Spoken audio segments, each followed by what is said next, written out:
Pessoal, bom dia! Hoje é a nossa primeira aula de resistência dos materiais, tá? Só lembrando, a gente está usando aqui o livro Ibeler, Resistência dos Materiais, a 7ª edição, tá ok? Nessa primeira aula eu vou passar para vocês o primeiro capítulo do livro, tá? Nessa aula aqui, tudo que eu passar aqui para vocês já é um resumo completo aí de todo o primeiro capítulo do Ibeler, tá ok? E no final eu vou passar para vocês aí alguns exercícios depois do vídeo, tá bom? Pessoal, apenas conceituando, eu não quero gastar muito tempo com isso, mas a resistência dos materiais, basicamente, é a ciência, ou melhor, não é ciência, é um ramo da ciência, né? É um ramo da mecânica que correlaciona as cargas externas com as cargas internas, tá ok? Vou colocar aqui cargas internas, tá? Professor, o que são cargas externas? O que são cargas internas? Cargas externas é tudo que você aplica numa estrutura, pode ser uma viga, pode ser um pilar, pode ser, enfim, qualquer coisa, tá? E as cargas internas são é a reação da estrutura para suportar as cargas externas, tá? A gente chama de cargas internas porque são as cargas que aparecem dentro do material da estrutura, tá? A gente vai ver mais para frente que essas cargas internas, elas deformam o corpo, né? E a resistência dos materiais é justamente essa parte da mecânica que estuda, né, essa interação, tá? A gente pode dizer o seguinte, que a resistência dos materiais, por definição, primeiro, ela é um ramo da mecânica, tanto é um ramo da mecânica que em algumas escolas ela não chama resistência dos materiais, ela chama mecânica dos materiais, tá? Inclusive é comum vocês acharem livros que ao invés de vir escrito resistência dos materiais, você vê lá com o nome de mecânica dos materiais, tá? Então a resistência dos materiais é justamente isso. Ela se ocupa em estudar um corpo deformável, tá? Para a visão da resistência dos materiais, todo o corpo ele é deformável, tá? Então é justamente isso. Ela se ocupa de estudar as cargas internas, né? E as suas consequências dentro do material da estrutura, tá ok?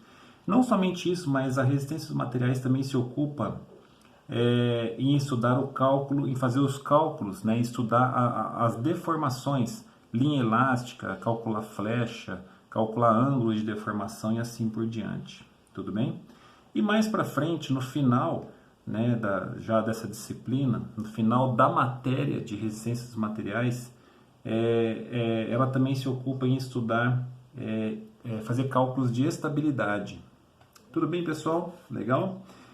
Para quem não sabe, a resistência dos materiais ela é uma continuação da estática, ou seja, todo o princípio da resistência dos materiais está lá na estática, tá? Tanto é que, para quem já fez estática, uma das coisas que se aprende lá é justamente o cálculo das reações de apoio, determinação dos esforços e assim por diante. Só que lá, no entanto, a estática se ocupava apenas em determinar esses esforços, tá? Mas, por exemplo, se você desejar dimensionar um pilar, dimensionar uma viga, dimensionar uma estrutura qualquer, a estática já não tem respaldo para isso, tá? Nesse caso, você precisa recorrer à resistência dos materiais. Legal, pessoal? Só curiosidade, a resistência dos materiais nasceu lá no século 17, né? 1600 e sei lá quando, né? O primeiro pesquisador, o primeiro cientista a fazer isso, na época eles chamavam de pensadores, né? Foi Galileu, tá ok? E então, pessoal, entrando mais diretamente no assunto, a gente sabe que em prova de resistência de materiais não cai teoria, então não adianta a gente, isso aqui foi mais a título de curiosidade mesmo, tá ok? Pessoal, quando a gente fala de cargas de superfície, ou melhor, quando a gente fala de cargas externas, desculpa. Quando a gente fala de cargas externas, tá? A gente tem dois tipos de cargas externas, tá? A gente tem a chamada Bom, por cargas, entendam, forças, tá? Toda carga é um tipo de força, tá? E por forças, a gente pode entender que existem dois tipos, né? Duas naturezas. Temos as chamadas forças de superfície, tá? E temos as chamadas forças de corpo, tá ok? E que vem a ser força de corpo? É uma força que não age diretamente, né? Que não age via contato direto num corpo, tá? Se eu empurro alguma coisa, eu estou encostando nela, tá? Mas de que outra forma eu posso aplicar uma força, posso empurrar ou puxar sem necessariamente ter um contato direto com o corpo onde o qual eu desejo agir, tá? Então, normalmente, as forças de corpo, né, já dando exemplo delas aqui, nós podemos citar aqui, tem mais exemplos, mas os mais comuns são a força da gravidade, tá? Gravidade e forças eletromagnéticas, tá? São exemplos aí de forças que não agem, não encostam diretamente no corpo, mas agem sobre eles, ok? Professor, onde age a força de gravidade num corpo? A força de gravidade, bem como a força eletromagnética, elas agem diretamente no chamado CG, tá? O centro geométrico, tá? Ou dependendo das dimensões do corpo, a gente pode chamar também de centro de gravidade. Tudo bem, pessoal? Legal? Então a gente substitui a força que age em cada partícula de um corpo, né? São infinitas, por uma única força que a gente chama de força resultante, que age sobre o CG deste corpo. Tá ok? Professor, na resistência dos materiais a gente estuda esses dois tipos? Sim, a gente estuda os dois tipos. Tá ok? E o segundo tipo, forças de superfície. As forças de superfície, elas se subdividem aí em outros dois tipos, tá? As forças de superfície podem ser forças pontuais, tá? Força pontual.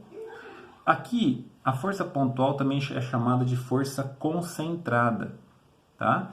Se eu aplicar uma força com o meu dedo tentando empurrar a parede, eu posso classificar essa força como força pontual ou como força concentrada, tá? Ou ainda como carga concentrada, tá? Ou seja, o ponto de contato dessa força com a superfície onde ela age é tão pequeno que ela chega a ser desprezível, tá? E para este caso a gente considera essa carga, essa força como força pontual ou concentrada, ok? Mas nós temos também um segundo tipo de força de superfície, que é a chamada força distribuída, tá? O que é uma força distribuída? É uma força que age não num ponto, mas ao longo de uma linha, ou ainda, se for para casos tridimensionais de estrutura, ela age numa superfície, tá? Ou seja, uma força que age numa superfície é uma força bidimensional, tá? E a superfície que vai recebê-la desculpa, a estrutura que vai receber essa carga é uma estrutura tridimensional, tá? Não se preocupem com isso por enquanto, tá bom? Normalmente quando a gente tem uma carga distribuída linear, a gente normalmente mede essa carga distribuída linear por força, vamos chamar de Newton, né? Dividido pelo comprimento onde ela age, ou seja, a unidade acaba sendo newtons por metro, tá ok? E no caso de forças distribuídas que agem ao longo de uma superfície, newtons por metro quadrado, também chamado de Pascal. Legal, pessoal? Beleza? Bom, acho interessante falar o seguinte, que a força resultante de uma carga distribuída, por exemplo, eu tenho uma carga distribuída aqui, ó, tá? Em cima de uma viga, em cima de uma estrutura qualquer, tá? A força resultante, FR, ela vai ser nada mais nada menos do que toda a área abaixo desta curva, tá? Ou seja, a força resultante é numericamente igual à área abaixo dessa curva, tá? Essa curva aqui a gente pode chamar de P de x ou W de x, tá? Onde x é o comprimento aqui, ó, tá? Ou seja, nós temos uma equação que rege o comportamento dessa carga em cima de uma estrutura, tá?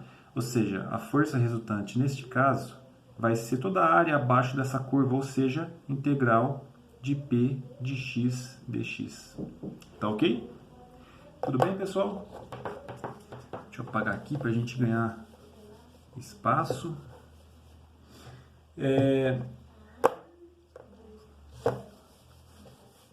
Continuando aqui nossa primeira aula, vamos falar um pouquinho sobre reações de apoio, tá?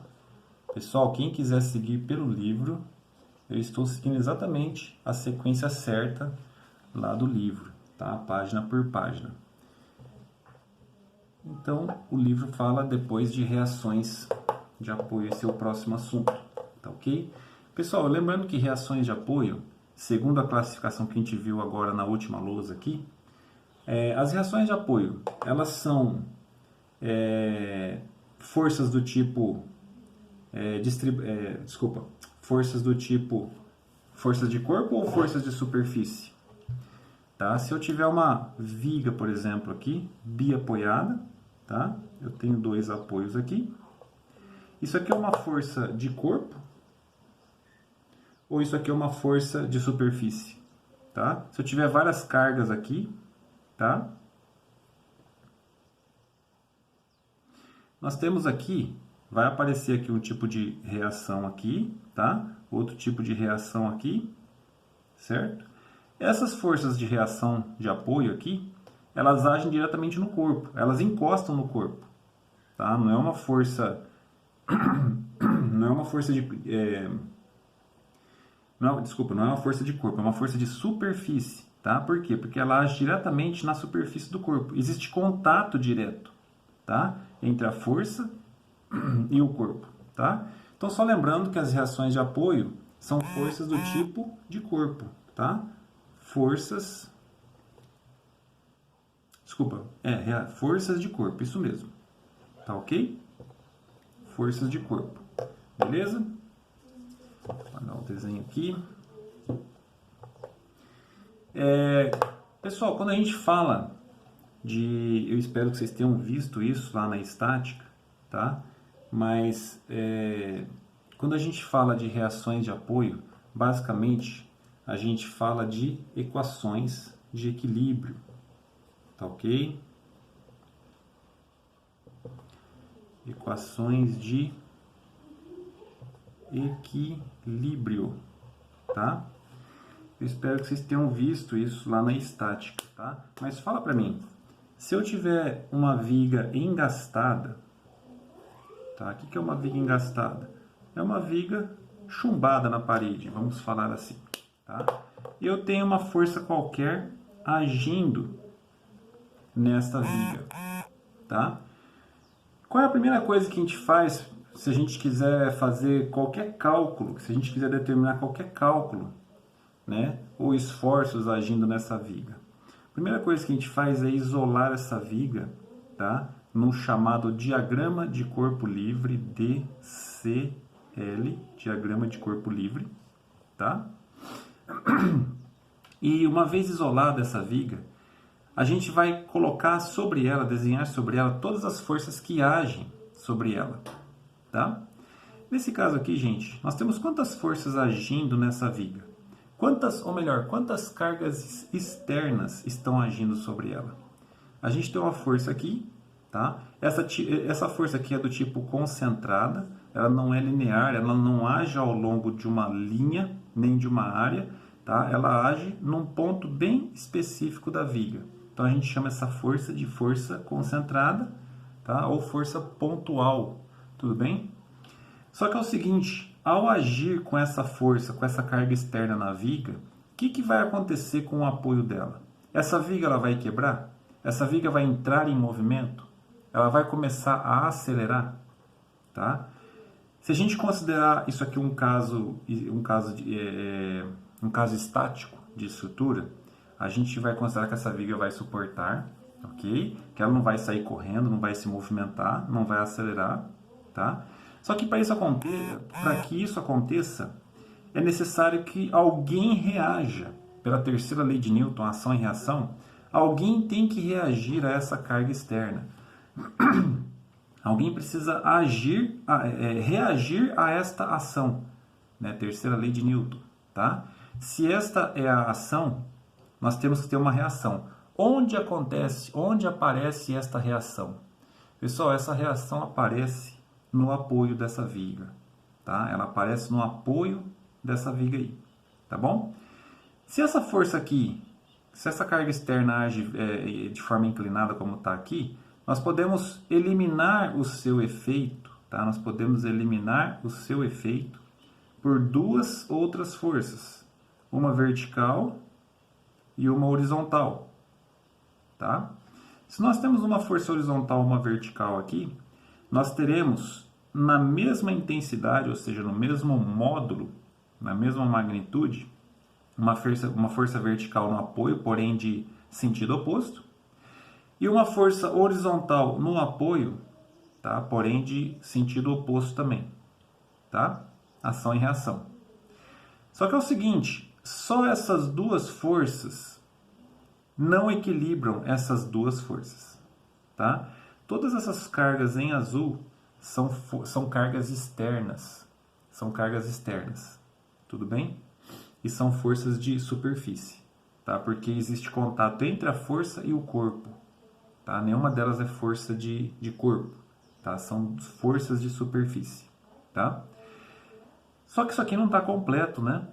Você acha que se eu aplicar essa reação e mais essa aqui, beleza, a viga está em equilíbrio estático? Ou não? Eu não sei se você enxerga, mas se eu colocar apenas essas duas reações aqui, essa viga, o que vai acontecer com ela? Ela vai tender a girar no sentido horário. Vocês enxergam isso? Tá? Mesmo eu equilibrando essas duas ações com essas duas reações, ainda assim a viga vai quebrar, vai tender a quebrar. Tá? Ela só não quebra, ela só não gira, por quê? Porque para esse tipo de apoio eu tenho que acrescentar aqui um momento, tá? Que equilibra esse momento das cargas externas, tá? Ou seja, esse momento aqui é a reação, a gente chama de momento reativo, tudo bem? Pessoal, desenhei uma condição muito trivial aqui, só para mostrar o seguinte, que as equações de equilíbrio, para esse caso aqui, e para todos os casos, tá? Eu posso generalizar isso, para todos os casos de resistência dos materiais, a gente sempre vai afirmar o seguinte, que se essa estrutura está em equilíbrio, tá? O que é estar em equilíbrio? Quer dizer que ela está parada? Não necessariamente, mas se ela estiver em movimento, né, por exemplo, uma viga sendo transportada por um caminhão, ela tem que estar em velocidade constante, tá? Ou seja, para ela estar em equilíbrio, a aceleração ela é nula, ela é zero. Para a aceleração zero, a gente tem o único caso aceitável é que a velocidade seja constante, a aceleração igual a zero, tá ok? Então, quando eu desenho isso aqui, ó, somatório de forças que agem horizontalmente igual a zero, eu estou afirmando que essa viga ela não está se deslocando para a direita, nem está se deslocando para a esquerda, tá? Ou se tiver, está fazendo em velocidade constante, tá? Isso quer dizer que ela está em equilíbrio, tá? Eu quero dizer o seguinte, que todas as forças, tá? Eu posso ter 1 milhão de forças agindo, tentando empurrar essa viga para a direita. Então, a força, a soma de todas elas, vai ser igual à soma de todas as forças que agem horizontalmente para a direita, tá? Elas se anulam, é um cabo de guerra que dá empate. Tudo bem? Legal? Quando eu afirmo que quando eu afirmo que a somatória de forças que agem verticalmente, ou seja, em Y, é igual a zero, eu estou dizendo que essa viga não está caindo. Estou dizendo que essa viga não está subindo. tá? Estou dizendo que todas as forças que empurram, que tentam empurrar essa estrutura para baixo, vai ser igual à soma de todas as forças que tentam empurrar essa estrutura para cima. Imagina o seguinte, antes era um cabo de guerra horizontal, agora nós temos um cabo de guerra vertical. Tem o time puxando para baixo aqui, as forças puxando esse cabo de guerra para baixo, tem o time que puxa esse cabo de guerra para cima, tá? Isso aqui tá dando empate. O cabo não se move, não se mexe. Tudo bem, pessoal? Legal até aí? Este é um caso bidimensional, mas se fosse um caso tridimensional, eu também teria que afirmar o seguinte, que todas as forças que agem na direção do eixo Z, ou seja, um eixo perpendicular ao plano da lousa, tá? Também teria que dar zero, ou seja, todas as forças que puxam, no caso para cima, aqui para mim, saindo do plano da lousa, tem que ser igual ao somatório de todas as forças que empurram ou que tentam empurrar essa estrutura para baixo, tá? Do plano da lousa. Tudo bem? E para acabar, gente, nós temos que, deixa eu colocar aqui em cima, a soma de todos os momentos que agem nessa viga são iguais a zero.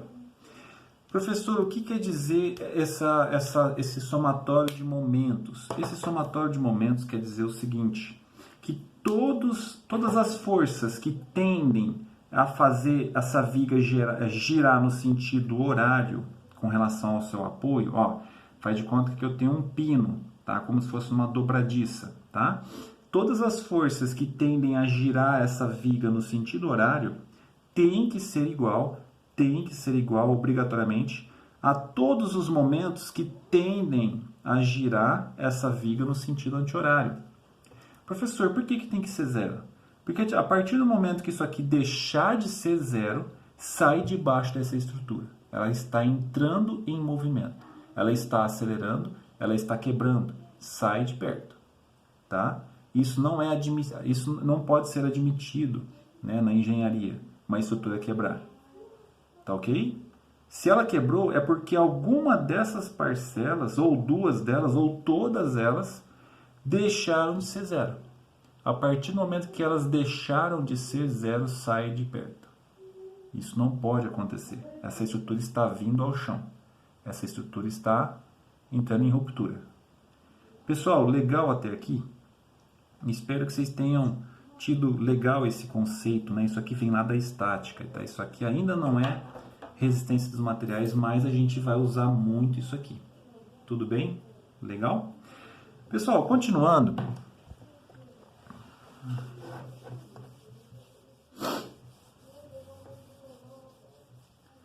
Daqui a pouquinho eu vou colocar esse vídeo no YouTube e eu quero aproveitar para falar para vocês o seguinte, eu imagino que vocês todos já conheçam essa função, mas se você está num vídeo do YouTube qualquer, se você subir no canto superior direito da tela, tem aqueles 3 pontinhos na vertical ali, tá? Quando você clica ali, tem 6 opções, 6 ou 7, tá? Uma delas é velocidade de reprodução. Como eu falo normalmente mais devagar, tá? Como eu apresento a disciplina, né, de forma bem devagar, eu acredito que vocês podem colocar a velocidade máxima, que é 2 vezes. Aí um vídeo de 10 minutos vira um vídeo de 5, um vídeo de meia hora vira um vídeo de 15 minutos, e sem perder qualidade, tá? Eu não falo muito rápido, então tenho certeza que vocês vão poder gastar metade do tempo para assistir essa aula inteira. Legal, pessoal? Espero que vocês aproveitem essa dica aí, tá bom? Aí vocês economizam tempo aí, tá bom? E só lembrando, essa é a primeira aula de resistência materiais, onde eu estou passando o capítulo 1 inteiro, toda a teoria do capítulo 1 para vocês. Tá ok? Pessoal, continuando, a gente não vai demorar não, tá? Já estamos na reta final, já estamos na segunda metade aí, tá? Próximo assunto, a gente vai falar sobre esforços internos. Lembrando que os esforços internos são a reação, terceira lei de Newton, às cargas externas. As cargas externas vêm, agem sobre a estrutura reage internamente, o material da estrutura reage internamente, tá? Como terceira lei de Newton, tá? Ele reage para suportar a ação. A reação suporta a ação. Tudo bem? Pessoal, por esforços internos, nós temos, a princípio, 2 tipos de esforços internos, tá? Nós temos os chamados esforços internos normais, tá? Vamos colocar no singular. Esforços internos normal e tangencial. Tá bom? Normal e tangencial. O que vem a ser esforço normal? Pessoal, esforço normal, por definição, é toda força que age ao longo do eixo longitudinal de uma estrutura, tá? Então, se eu aplicar uma força nesse sentido aqui, obviamente eu tenho que ter uma reação, senão essa viga, senão essa estrutura sai de forma acelerada para a direita, tá? Para equilibrá-la, eu tenho que ter uma reação de igual módulo, igual direção em sentido oposto, tá? Então, quando eu aplico uma força qualquer aqui, isso aqui pode ser um cabo de aço, por exemplo, tá? Se eu aplicar uma força aqui, obviamente tem que ter uma outra aqui para que isso, né, para que a somatória de forças, no caso, em x horizontal dê zero, tá? Repara o seguinte, tanto a força quanto o eixo da estrutura são paralelos. Eles são coplanares, são paralelos e agem na mesma linha, tá? Este é um caso de esforço normal, tá? Pessoal, se eu inverter esta força e colocá-la assim, né? Isso aqui poderia ser um cabo de aço? Jamais, né? Eu não posso substituir um pilar por um cabo de aço. Por que não? Porque um cabo de aço é uma estrutura projetada para suportar qual tipo de esforço? Tração. Nesse caso aqui, nós temos o contrário, né? Nós temos uma força aqui, um esforço, uma carga externa que comprime essa estrutura, tá? Então, os casos de esforços normais são os casos de força de tração, tá? Temos o caso de força de compressão,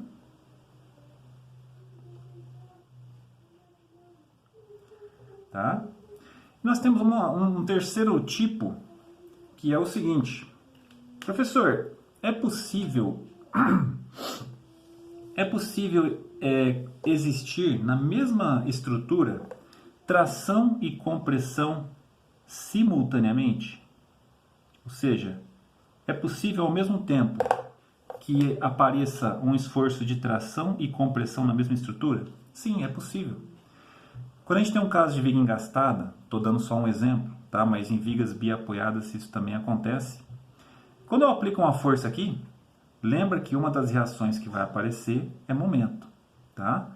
E claro, aqui vai ter uma força vertical também e só, tá? Essa horizontal aqui a gente até desenha ela, mas a gente já sabe a princípio que ela vale zero, tá bom? Essa força aqui tende a girar a estrutura no sentido horário, tá? Ó, essa força aqui, com relação a esse ponto apoio, ela tende a girar a viga no sentido horário.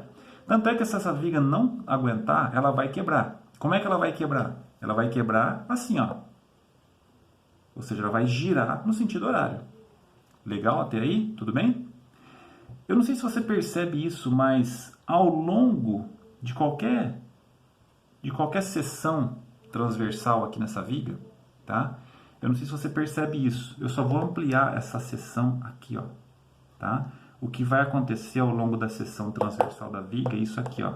Nós vamos ter um esforço de tração em cima e vamos ter um esforço de compressão embaixo.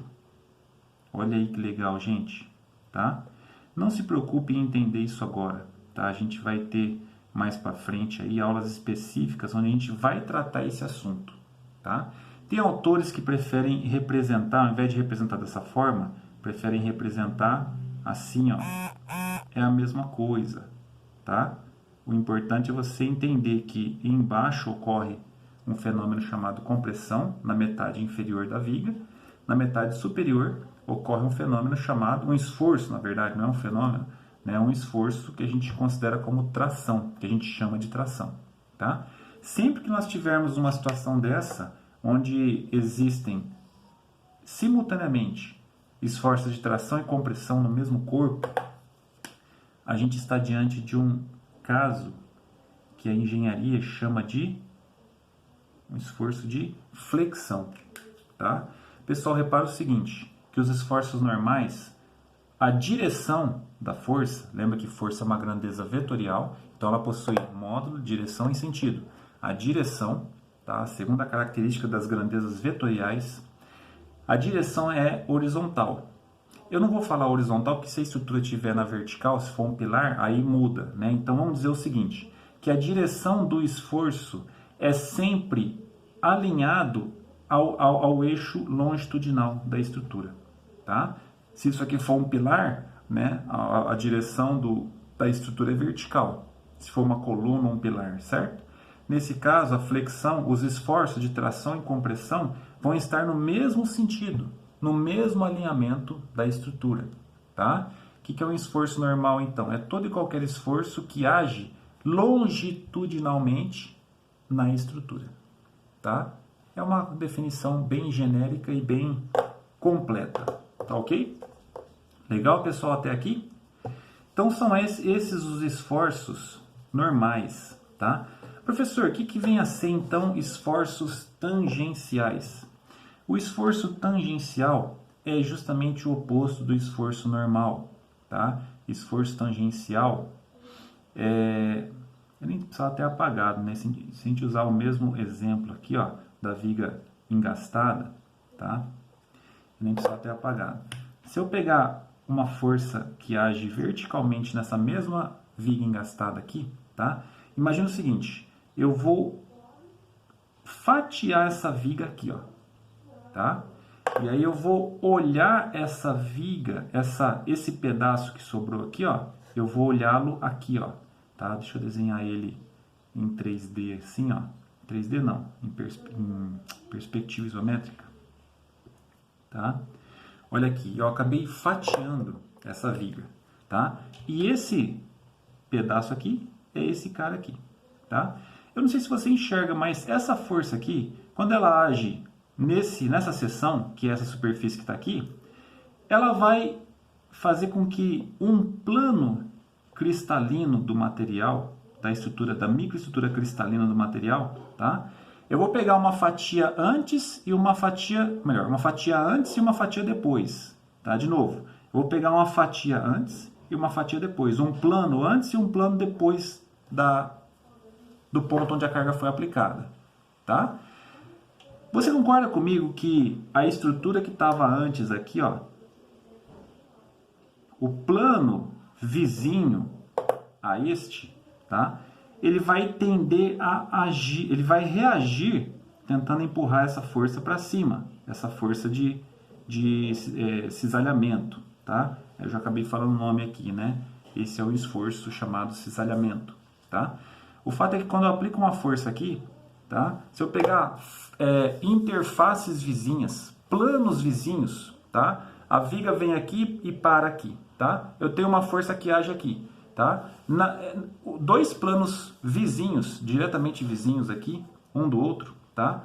Um deles vai tender a deslizar, ó, escorregar sobre o outro, tá?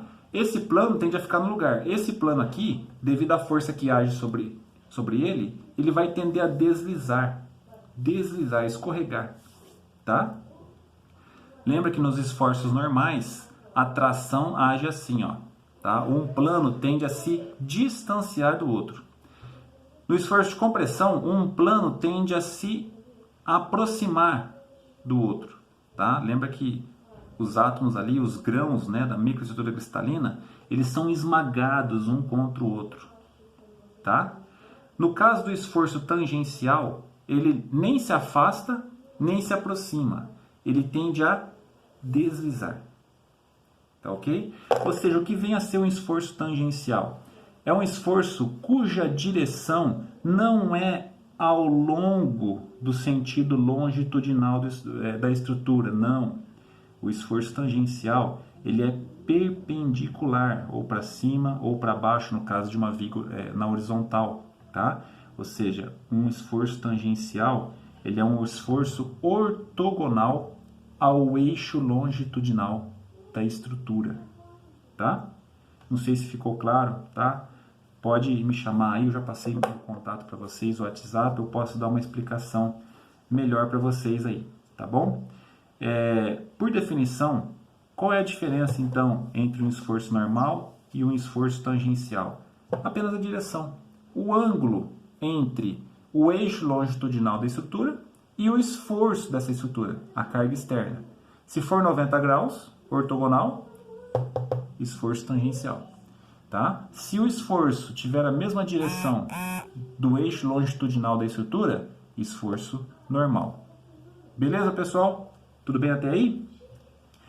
Pessoal, nós temos dois tipos de esforços tangenciais. Tá? Nós temos o chamado esforço de cisalhamento, que é exatamente, literalmente, este exemplo que eu dei para vocês, que eu acabei de apagar da viguinha aqui, tá? Esse chamado esforço de cisalhamento. E tem um segundo tipo, que é o chamado esforço de torção. Torção. O que vem a ser torção? Pessoal, torção, imagine um eixo, tá? Ok? Na hora que eu aplico um esforço de torção nesse eixo, ó, tô tendendo a torcer este eixo, tá? Eu não sei se você percebe, não sei se você enxerga isso. Deixa eu ampliar isso aqui, ó. Vou pegar esse cara e vou ampliar aqui, ó, bem grandão, tá? Esta é a seção transversal do eixo, tá? Quando eu aplico um esforço de torção neste eixo, tá? Pelo princípio de ação e reação, ele vai se deformar, certo? Aqui no caso do pincel vocês não percebem, tá? Olho nu não dá para ver. Mas se esse eixo fosse de borracha, eu conseguiria dar 2, 3 voltas aqui em torno dele mesmo, tá? E se eu tivesse desenhado uma linha qualquer com giz, com canetinha, uma linha aqui, ó, numa borracha preta, uma linha branca, na hora que eu fizesse isso nesse eixo de borracha, eu perceberia que essa linha daria voltas, tá? Em torno do próprio eixo, tá? Bom, como é que a gente faz então? Se eu pegar duas seções transversais vizinhas, uma aqui e a outra exatamente vizinha aqui, ó, tá? Eu vou pegar duas seções transversais vizinhas, tá? Você percebe que um plano, ele tenderia a deslizar sobre o outro no sentido angular? Lembra que o cisalhamento, no cisalhamento, um plano escorrega linearmente sobre o outro plano, vizinho. No caso da torção, eles escorregam, mas não linearmente. Eles escorregam angularmente, um sobre o outro, tá? Só que existe uma questão aqui. Olha bem para minha mão aqui. Na hora que um plano desliza sobre o outro de forma angular, existe um movimento relativo? Um átomo se distancia mais do outro do que outros dois átomos mais para dentro, mais para o interior? Em outras palavras, eu quero dizer o seguinte: os átomos, dois átomos vizinhos aqui na superfície do eixo e dois átomos vizinhos aqui no centro do eixo, tá? Ó, na hora que uma face desliza sobre a outra de forma angular, você acha que o comportamento, o movimento relativo entre esses dois átomos vai ser igual ao movimento relativo entre esses dois átomos? De novo, eu não sei se você enxerga isso, tá? Mas o fato é que na superfície do eixo nós teremos um movimento relativo muito maior do que o movimento relativo que ocorre no centro desse eixo aí, tá? Olha que interessante. O movimento relativo, ele tem um comportamento linear, só que é uma reta, tá? E os átomos que mais vão sofrer ali, que mais vão se distanciar um do outro, são os átomos da superfície deste eixo aí, tá? Olha só que interessante, gente, tá? Ah, professor, é por isso que todo eixo, quando ele vai ser torcido, ele sempre quebra na superfície e nunca no meio? Exatamente. Os átomos que mais contribuem, né, os que carregam o piano, vamos falar assim, são os átomos da superfície. Você pode aplicar maior torção nesse eixo aqui, ó. Os átomos lá no meio lá estão dormindo, né? Estão dormindo, enquanto que os átomos daqui da superfície estão gritando. São os que mais trabalham para resistir a esse esforço. E se ele não aguentar, se eu aplicar uma torção aqui muito violenta, que ultrapasse os limites do material, esse eixo, a gente não percebe isso a olho nu, né, mas o eixo, ele sempre, a ruptura sempre ocorre na superfície, da superfície para o interior. Tá? Por quê? Porque a tensão é máxima na superfície. E ela é mínima, eu não vou dizer mínima, ela é zero, ela é nula no meio. Professor, é por isso que os eixos Cardan, por exemplo, na verdade, é por isso que todos os eixos, ou pelo menos a grande maioria deles, que suportam torção pura, eles nunca são maciços? Sim, exatamente por isso. Por quê? Ele não precisa ser maciço. Quem contribui com boa parte da resistência à torção, olha aqui, são os átomos mais periféricos, tá? O centro aqui, ó, não colaboraria muita coisa, não. Aqui, ó, colaboraria só com isso aqui. E outra, não é só por isso, tá? Mas também o fato de o eixo ser vazado, né, ser oco, reduz drasticamente o peso, consideravelmente o peso desse eixo aí. Tá? Dois motivos aí pelos quais os eixos, né, ou as estruturas que suportam torção pura são sempre vazadas. Tudo bem, pessoal? Legal até aí? Consegui passar para vocês a ideia, né? Isso aqui, gente, isso aqui é o coração de resistência dos materiais, né? Isso aqui, nossa, é o primeiro mandamento da resistência dos materiais, tá bom? Isso aqui é a principal aula de resistência. Sem isso aqui você não entende o que vem depois, daqui para frente, tá bom? Pessoal, legal. Uma vez definido, uma vez conceituados estes 5 esforços de duas naturezas, normal e tangencial, na resistência dos materiais, como é que eu faço para determinar, né? Por exemplo, eu tenho uma estrutura qualquer, tá? E eu tenho aqui um esforço normal agindo nessa ponta, tá? Eu tenho que ter, obviamente, uma outra reação aqui. Aí eu tenho um outro esforço agindo ao longo dessa seção aqui, ó. Aí eu tenho um esforço menorzinho agindo nessa posição aqui. Aí nessa posição aqui, eu tenho um outro esforço, só que ele age assim, tá? Como é que eu faço para saber qual dessas seções, se essa seção 1, a seção 2, a seção 3 ou a seção 4 está exposta ao maior esforço? Em outras palavras, eu quero saber o seguinte: em que posição dessa estrutura exposta a um esforço normal, qual delas está exposta ao maior esforço? Tá?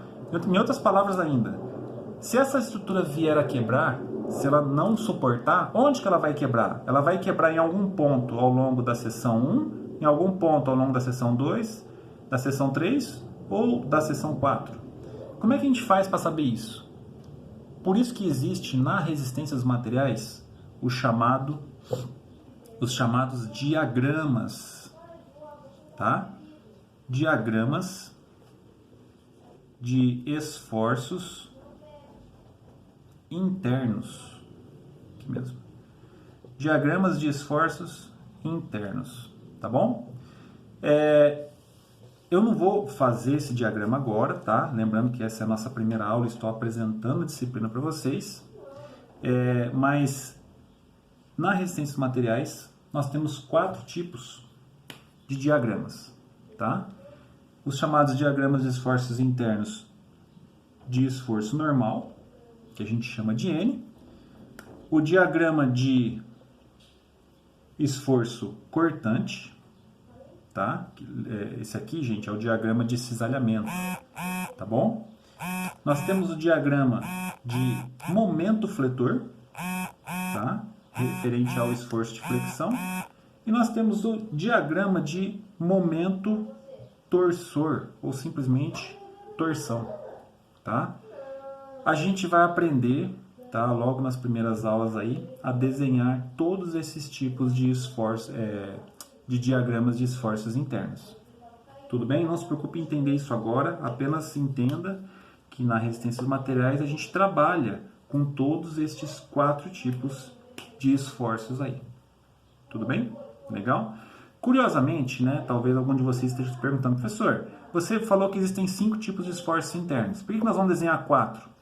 Porque o primeiro deles, diagrama de esforço normal, né, ele já envolve esforço de tração e compressão. Tá? Você não vai entender isso agora, mas quando a gente fizer a nossa primeira aula e a gente for desenhar o diagrama de esforço normal, vocês vão ver dentro de um diagrama, eu vou desenhar um diagrama, eu vou dar um exemplo aqui, tá? O diagrama ele se comporta dessa forma aqui, ó, tá? Algo mais ou menos assim, tá? Então a gente sabe que, por exemplo, o lado de cima, vamos supor que o lado de cima é positivo, tá? Então tudo que é para o lado de cima é positivo e tudo que acontece para o lado de baixo desse gráfico é negativo, tá? Então a gente padroniza que todo o lado de cima está sofrendo tração e todo o lado de baixo está sofrendo compressão. O que eu quero dizer é o seguinte, que dentro do esforço, do diagrama de esforço normal, aparece a região tracionada e a região comprimida, tá? Então, dentro de um único diagrama, a gente descobre onde tem tração e onde tem compressão, né? Então, tração, compressão, cisalhamento, flexão e torção, tá? Agora sim apareceram os 5 tipos de esforços, tá? Lembrando que cisalhamento e torção são os esforços da lousa anterior, são os esforços tangenciais, tá? Tração, compressão e flexão são os esforços normais, tá bom?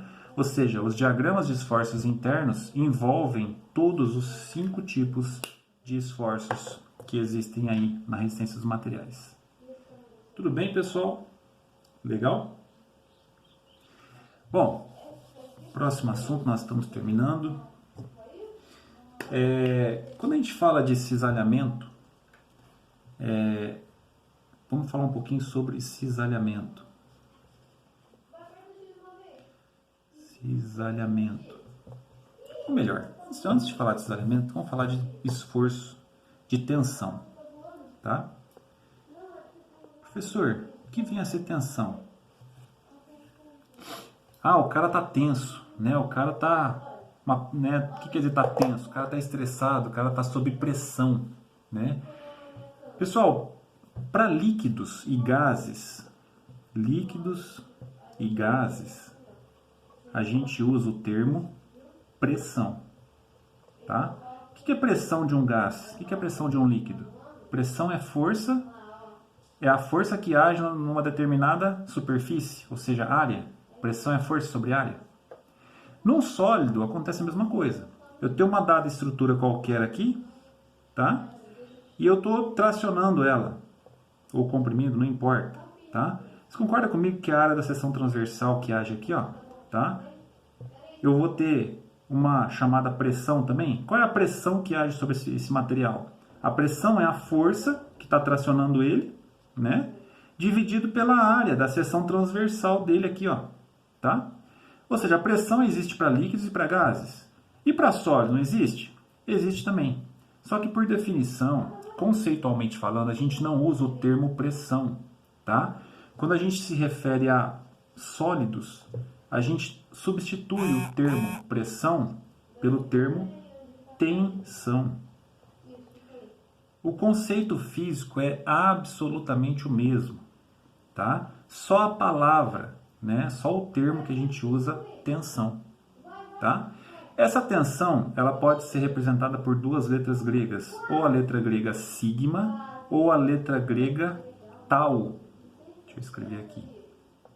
Tau, tá? A letra grega sigma, ela é utilizada para tensão normal, ou seja, ela se refere a esforços normais. Tensão de tração, tensão de compressão, tensão de flexão, que são os 3 esforços normais. A letra grega tau se refere a esforços, a gente chama de tensão tangencial, tá? Ou ainda tensão cisalhante, ou ainda um terceiro, tensão de cisalhamento, tá? Tudo bem? Por quê? Porque ela age tensão de cisalhamento e tensão de torção, tá? Letra grega tal. Legal, pessoal? Tudo bem? Então não esqueçam, o conceito físico de tensão é o mesmo de pressão, será sempre força sobre área. Professor, como é que a gente dimensiona uma estrutura que está exposta à tração? Simples. Você pega quanto que, vamos supor, esse material aqui é um aço. Tá? Eu não lembro de cabeça, mas é mais ou menos, imagina um aço estrutural ou aço 1020. Ele suporta algo em torno de 30 kgf por milímetro quadrado. Tá? A tensão mais ou menos é isso mesmo, tá? De um aço 1020. Tá? Ou seja, cada milímetro quadrado, aquele quadradinho que você vê na régua, né? Cada milímetro quadrado daquele, né, de um aço 1020, ele vai suportar aí 25, 28, 30 kgf, tá? 30 quilos por milímetro quadrado. Tá? Se eu tiver uma barra, um arame de aço 1020 com exatamente 1 milímetro quadrado de área de seção transversal, ele vai suportar 30 kgf. Mas você acha que os engenheiros fazem isso? Né? Ele suporta 30 kgf, eu vou usar os 30 kgf. Então eu tenho que suportar 30 kgf, então eu vou usar exatamente 1 milímetro quadrado. Você acha que os engenheiros trabalham dessa forma? Eles fazem o material trabalhar no limite? Com certeza não. Né? Por quê? Porque seria inseguro trabalhar no limite do material. Tá? Se você espirrar ali, o material arrebenta, ele entra em ruptura. Tá? E na engenharia a gente sempre trabalha com o chamado coeficiente de segurança. Coeficiente de segurança. Ou ainda, tem gente que chama de fator de segurança. Gente, é a mesma coisa. Coeficiente de segurança, fator de segurança é a mesma coisa. Tá bom? Bom, quando a gente trabalha com esse conceito de coeficiente de segurança, nós estamos falando, na verdade, de tensão admissível. Professor, o que é tensão admissível? Tensão admissível é a máxima tensão que eu admito que o material vai suportar. Voltando no caso do aço estrutural 1020, se ele suporta 30 kgf por milímetro quadrado, eu vou fazer com que no meu projeto o meu material ele suporte no máximo 15 kgf por milímetro quadrado.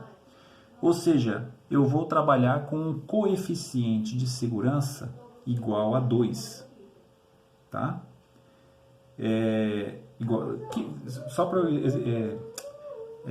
Vamos falar matematicamente.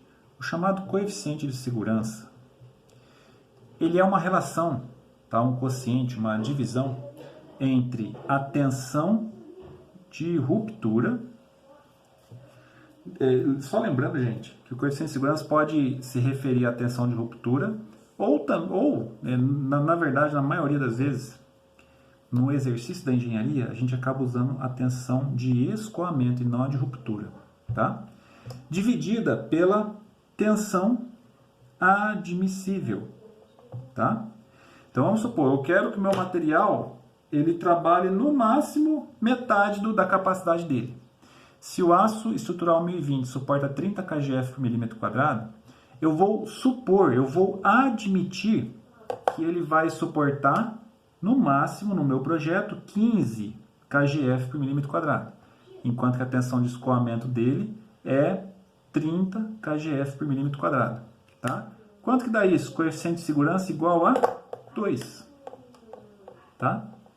Ou seja, quando o meu coeficiente de segurança for igual a 2, quer dizer que o meu material ele suporta o dobro da carga, né, especificada no manual do equipamento.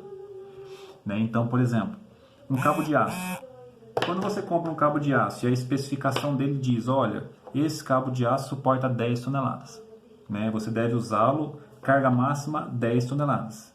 Não quer dizer que se aplicar 10.001 kgf, ele vai romper ou vai escoar. Tá? Depende do coeficiente de segurança dele. Tá? Um cabo de aço pode ter coeficiente de segurança 2, 3, 4. Tá? Se o coeficiente de segurança desse cabo de aço for 2, quer dizer que esse cabo de aço suporta 20 toneladas. Mas, por motivos de segurança, né, os manuais, né, a especificação desse cabo de aço diz, olha, esse cabo de aço suporta carga máxima 10 toneladas. Por quê?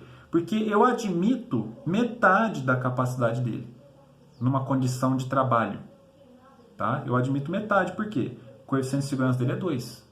Se o coeficiente de segurança dele fosse 3, quer dizer que, se a especificação fala carga máxima 10 toneladas, quer dizer que esse cabo de aço ele vai escoar com 30 toneladas. Tá? E aí, de repente, o cabo de aço arrebenta, vai lá um perito nomeado pelo juiz, o perito é um engenheiro, ele vai lá, pega o cabo de aço, a especificação dele diz carga máxima 10 toneladas. Tá? Só que ele sabe que o material, a tensão de escoamento dele era 30 toneladas. Tá? Aí o perito vai apurar se o usuário do cabo de aço ele usou uma carga além de 10 toneladas. Se ele usou uma carga além de 10 toneladas, né, com certeza quem está errado aí no caso é o usuário do cabo de aço. Porque o manual falava usar no máximo 10 toneladas, mas ele usou mais do que 10 toneladas. Então, ele está errado. Tá? Ah, não, mas o cabo estourou com 9 toneladas e meio. Eu estava dentro da capacidade de uso. Né? Então, ali tem algum erro ali de projeto. Tá? Ou especificação errada de material, ou dimensionamento errado. A gente pensa que não, mas tem engenheiros que erram. Né? Eu estava vendo outro dia aí, vocês viram aquele prédio que caiu na China, né? Por erro na fundação. O prédio foi tão bem construído que ele caiu inteiro, tombou inteiro e não estragou, não quebrou. Tamanha era a qualidade, né, do projeto estrutural, mas a fundação tinha erros. Né? Foi subdimensionada, ou seja, erro de cálculo, erro de projeto. Aqueles prédios em Santos, né? Cada um deles apontando para um lado, né? Um quase encostando no outro lá em cima, tá? Erro de projeto, tá? Erro de projeto de fundação, tá? Erro de engenharia, tudo bem? Pessoal, ficou claro isso aqui? O que é coeficiente de segurança? O que é tensão admissível? E o que é tensão de escoamento? Ficou claro isso aqui? Eu só queria explicar para vocês o seguinte, por que na engenharia a gente utiliza tensão admissível? Por vários motivos. Primeiro, a gente nunca tem certeza das cargas, tá? Vamos colocar aqui incerteza das cargas, tá? Ah, eu não sei quantas toneladas uma ponte vai aguentar. Ah, pega o caminhão mais pesado hoje no seu limite operacional, né, que vai passar sobre essa ponte.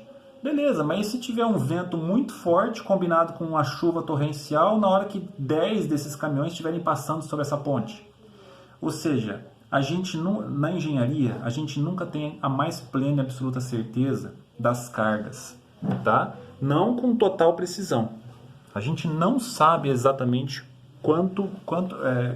quais cargas, qual a carga que vai atuar sobre o seu projeto, sobre o seu equipamento, sobre a sua máquina, sobre a sua estrutura, tá? Outra coisa, você tem certeza sobre as dimensões do seu cabo de aço? Você tem certeza que se um cabo de aço de 1 polegada, ele tem fielmente 25,4 milímetros de diâmetro? Você tem certeza absoluta? E se ela tiver com 24,8, tá? Se ela tiver com 24,8, ela não suporta. Não vai suportar a carga total. Se fosse 1 polegada, ela está com um pouquinho menos. Ou seja, a variação dimensional, ela também interfere em menor grau, mas ela interfere também, tá? É mais um motivo para que haja sim, para que exista sim um coeficiente de segurança, uma tensão admissível, tá? Outra coisa, vibrações,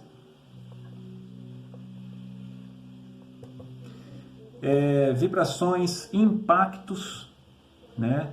Eu projetei uma estrutura lá, né? Só que eu não projetei ela para suportar impacto, né? Eu projetei ela para que ela recebesse a carga suavemente, não impacto.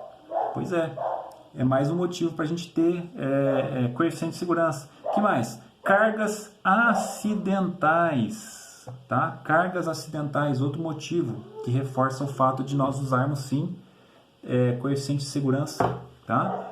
Outro motivo, corrosão, desgaste, tá?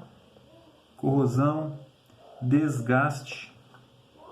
Tudo isso são variáveis que a gente deve levar em consideração no projeto. Tudo bem, gente? E, finalmente, as propriedades mecânicas. Propriedades mecânicas, tá? Elas são constantes, variáveis. Por exemplo, vamos supor que o aço 1020 seja exatamente 30 kgf por milímetro quadrado. Então, se eu pegar uma amostra de 100 corpos de prova do aço 1020, você acha que todos eles vão escoar com literalmente 30,000 kgf por milímetro quadrado? Tá? Ou seja, a gente tem muitas incertezas, existe uma grande variabilidade, tá? Dentro das próprias propriedades mecânicas do material. Tá? Pessoal, diante desse quadro todo, diante de todos esses parâmetros, todas essas variáveis, a gente precisa sim, no exercício da engenharia, utilizar coeficientes de segurança. Tudo bem? Legal, pessoal? Só uma coisa que eu vou falar para vocês, só um exemplo e fechando. Aqui nós vamos fechar já. O coeficiente de segurança, como eu já falei, ele sempre será a tensão de escoamento dividido pela tensão admissível. No caso de tensões tangenciais, ela será sempre a tensão de escoamento ou de ruptura, tá? Dividido pela tensão admissível. Tá? Depende se o esforço que age na estrutura é normal ou se o esforço é tangencial, se usa um ou outro. Tá? Pessoal, no caso da indústria aeroespacial, esse coeficiente de segurança tem que ser o mais próximo possível de 1. Por quê? Vou projetar um avião que seja extremamente seguro. Vou projetar um Cessninha, um avião monomotor para 2 ou 4 lugares. Só que eu vou usar um coeficiente de segurança 5 nele. Legal, coloca o motor do A380 num Cessninha desse, né? Que aí acho que ele consegue voar, porque vai ser tão pesado, né? Você sacrificou tanto a economia em prol da segurança, né? Que talvez ele voe com o motor do A380, o maior avião do mundo, tá? Ou seja, na indústria aeroespacial, a gente usa coeficiente de segurança o mais próximo possível de 1. Tá? Por quê? Para que o avião seja leve. Lembra que na indústria aeroespacial o principal inimigo do engenheiro é o peso. Tá? Já numa usina nuclear, o coeficiente de segurança que eu vou usar vai ser muito maior. Sei lá, 4, 5, 6, sei lá, estou chutando. Tá?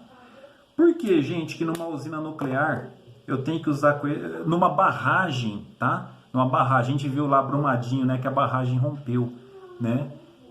Por que numa barragem, numa estrutura muito grande, que envolve risco de morte de uma ou centenas de pessoas, ou de um povoado, por que eu tenho que usar um coeficiente de segurança ali muito grande? Justamente por questão de segurança, tá? Eu não posso cogitar a possibilidade daquela estrutura ruir, daquela estrutura falhar, tá? Então é o seguinte, pessoal, o coeficiente de segurança ele sempre vai ser um jogo entre duas variáveis, economia versus segurança, tá? E cabe ao engenheiro o bom senso de analisar esse jogo, esse equilíbrio, tá ok? Pessoal, está aqui, apresentei completamente todo o capítulo 1 do Iber para vocês. Lembrando que esse livro tem 14 capítulos, tá? Então eu passei todo o capítulo 1 para vocês, toda a teoria, tá? Não tem nada que eu deixei de falar aqui, tá ok? A gente volta na próxima semana, vou passar a próxima aula para vocês. E lá no Teams eu vou passar para vocês uma sequência aí de poucos exercícios, tá ok? Pessoal, obrigado pela sua paciência. Espero que vocês me dêem um feedback pelo WhatsApp, por gentileza, tá? Até para a gente poder melhorar a nossa qualidade de aula aqui, tá bom? Obrigado e um ótimo final de semana para vocês.